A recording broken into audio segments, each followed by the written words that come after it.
माधुरी का 9वां अध्याय अजंता की सैर पढ़ेंगे। अजंता एलोरा की गुफाएं हम जानते हैं ना। आप लोग जानते हो बच्चों कहाँ पर है अजंता एलोरा की गुफाएं? भारत में ही है। भारत के ये महाराष्ट्र राज्य में है, महाराष्ट्र में है। और ये क्या है, बौद्ध धर्म से, बौद्ध जो थे ना उनसे रिलेटेड बहुत सारे यहाँ पे चित्र और कलाकारी बना हुआ है। पूरा ये गुफा जो है पत्थर को काट काट के इतनी इसमें बहुत ही फिनिशिंग की गई है। और इस पत्थर पे बहुत से चित्र और कलाकारी और रंग बिरंग के जो पत्थर हैं वो बहुत ही अद्भुत है। और इस चित्रकारी के लिए ही ये अजंता और एलोरा की गुफाएं पूरे देश में प्रसिद्ध हैं। तो ये जो पाठ है, इस पाठ में मधु के पास पत्र लिखा गया है। मधु की सहेली है अनुपमा। अनुपमा ने मधु को पत्र लिखा है और पत्र के जरिए अपना सारा ये जो छुट्टी में उन लोगों ने समय बिताया और क्या क्या किया उसके बारे में लिखा है। तो अनुपमा ने मधु को लिखा, प्रिय मधु नमस्कार, तुम्हारा पत्र मिला। तुम लोगों ने दशहरे की छुट्टियों में खूब मज़े किए। मैं और रोहित जो है अनुपमा का भाई है। तो रोहित और अनुपमा ये दोनों भी दशहरे की छुट्टी में महाराष्ट्र में गए थे। महाराष्ट्र में उसके मामा जी रहते हैं, तो मामा जी के पास गए लोग घूमने। और वहाँ जाकर इन्हें बहुत ही मज़ा आया, क्योंकि वहाँ उन्होंने अजंता एलोरा की गुफाएं देखी और उसका सारा कुछ समझा। तो इस पाठ में इसी के बारे में बताया गया है। ये महाराष्ट्र में उनके मामा जी रहते हैं, ठीक है। तो मामा जी के पास ये लोग पहुंचते हैं, रेलगाड़ी से ही जाते हैं। पहुंच के मामा जी को देखकर ये लोग बहुत खुश होते हैं। और दूसरे दिन सुबह होते ही क्या करते हैं कि बताती है वो कि हम एक अलग सपनों की दुनिया में पहुंचे। मतलब इन लोग के लिए महाराष्ट्र एक सपने की दुनिया था, क्योंकि वहाँ पे लोगों ने बहुत सारे नए नए चीज़ें देखी। उसके बाद अनुपमा जो है अपने पत्र में उस गुफा के बारे में जो जो विशेषताएं उसने देखी उसका भी वर्णन किया है। गुफाओं की दुनिया, क्योंकि अजंता की गुफाओं में दीवारें, छतों बहुत ही सुंदर चित्र से बने हुए थे, जिस तरह की दुनिया में हम आजकल देखते हैं। वहाँ की शहर कस्बों की इमारतों की दीवारें आमतौर पे सपाट और कोरी होती हैं, फिर वह चाहे घर हो या ऑफिस। क्योंकि आजकल तो हम लोग देखते हैं ना कि कहीं भी आप जाओगे तो जितना ही फिनिशिंग हो, एकदम प्लेन दीवारें और कलरफुल होंगे, लेकिन उसमें चित्र और तरह तरह की ये सब आपको नहीं दिखाई देंगी। और इसलिए उन्हें ये देख के बहुत ही अजीब लगा। तो आप लेकिन अजंता की गुफाओं में दीवारों छतों को देखकर ऐसा लग रहा था कि लोगों की कोरी दीवारें बिल्कुल पसंद नहीं थी। क्योंकि उस समय ये देख के ऐसा लग रहा है कि उस समय के लोगों को प्लेन दीवारें या फिर एक तरह की सादे रंग की या फिर किसी भी एक तरह का रंग उन्हें पसंद नहीं था। उन्हें अपनी दीवारों पे अलग अलग तरह के रंग, चित्रकारी पसंद थी। ये जो जगह थी अत्यंत रमणीक थी। रमणीक मतलब बहुत ही विचित्र, बहुत ही रोमांचक, जिससे देख के हमको बहुत ही अच्छा अनुभव हो, बहुत ही अच्छा लगे। तो गुफाओं के अंदर भीतर बड़े बड़े कमरे, मंदिर, सभागृह हैं और छतों पर चित्रकारी, मूर्तियाँ। ये गुफाएं अलग अलग समय में बनी हैं। कुछ गुफाएं 2000 साल पुरानी हैं तो कुछ लगभग 1600 साल पुरानी। तुम जानती भी हो कि ये गुफाएं किसने बनवाई है? इतनी सारी चित्रकारी तो देख ली है आपने, लेकिन कभी आपने भी सोचा है कि ये सब किसने बनाया और क्यों बनवाया? इसे बनाने का मेन मकसद क्या था? तो ये जो गुफाएं बनी थी वहाँ ये जो थी आस पास के जो शहर के जो धनी व्यापारी या किसान रहते थे, उन्होंने ये गुफाएं बौद्ध भिक्षु के रहने और उपासना के करने के लिए बनवाई थी। दरअसल बौद्ध भिक्षु को इन गुफाओं में रहकर पढ़ना और पढ़ाना, ध्यान लगाना पसंद था। आप तो जानते हो ना, बौद्ध धर्म जो है, बौद्धिक जो भिक्षुक थे, वे सिर्फ पठन पाठन पर ही ध्यान देते थे।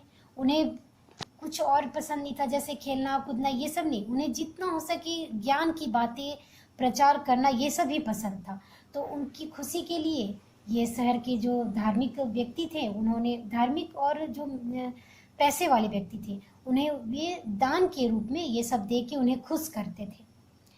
तो अजंता गुफाओं की ये चित्र मूर्तियां इस तरह से बनी हुई हैं। जिन व्यापारी और किसानों ने ये गुफाएं बनवाई थी, उन्हीं लोगों ने अपनी पसंद के चित्रकारों शिल्पकारों से इन गुफाओं की सजावट का काम करवाया था। मुझे इस बारे में दिलचस्पी है कि अजंता के चित्रों के मुख्य विषय क्या हैं। इस चित्र का मुख्य विषय बुद्ध के जीवन से जुड़ी जातक कथाएं और बौद्ध धर्म है। ठीक है, तो इस जो जितनी भी चित्र बने हैं वो क्या है, बौद्ध धर्म से और बुद्ध गौतम बुद्ध जो हैं उनके जीवन से संबंधित बहुत सारी बातें और कहानियां लिखी गई है।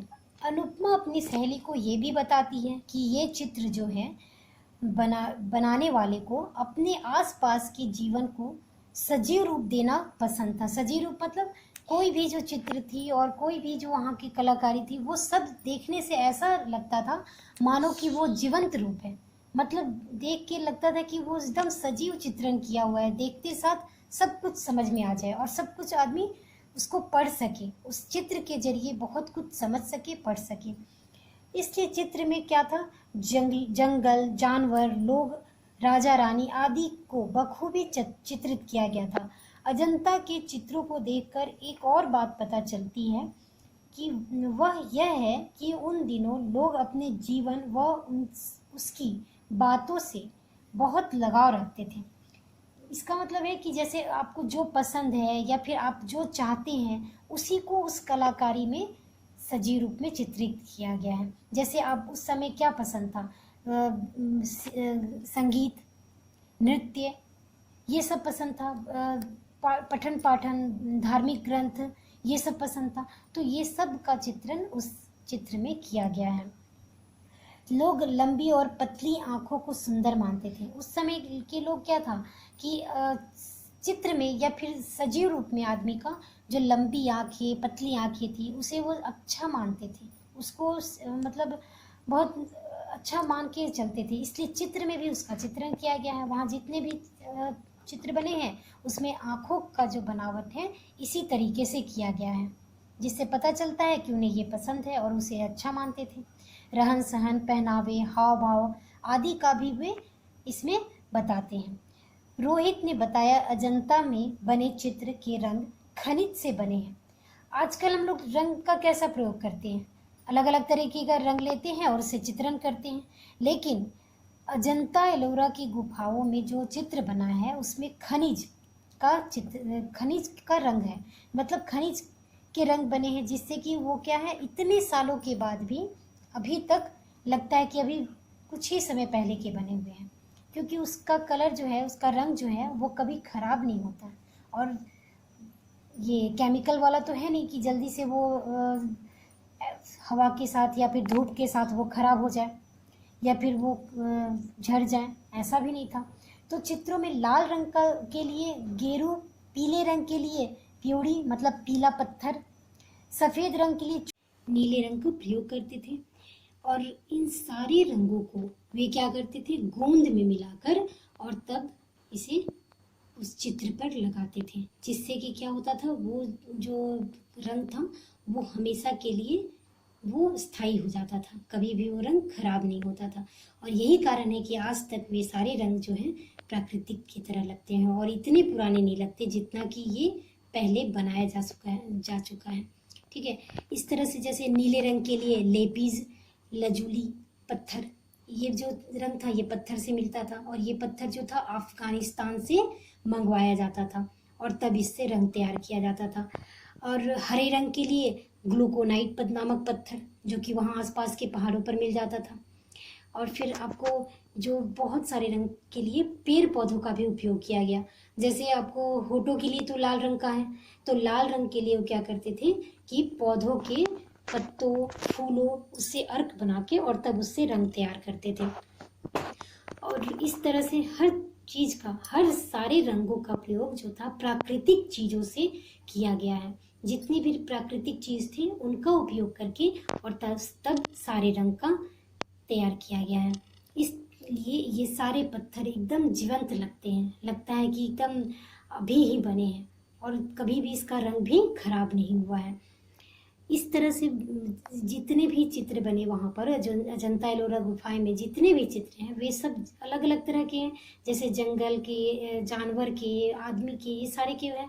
ये सारे जो चित्र हैं अलग अलग आदमी के द्वारा बनाए गए हैं। जैसे कुछ आदमी मिलकर केवल जानवर का चित्र बनाए, कुछ केवल मानव का चित्र बनाए। इस तरह से अलग अलग आदमी अलग अलग चित्र बनाए हैं और रंग भरने का काम अलग से आदमी करते थे। और यही कारण है कि ये सारे जो चित्र हैं एकदम अजंता अनेक कलाकारों की मिलीजुली प्रतिभा का प्रतीक है और सभी एकदम अपने आप में उत्कृष्ट हैं, जिसे कि यहाँ देखने पर पता चलता है।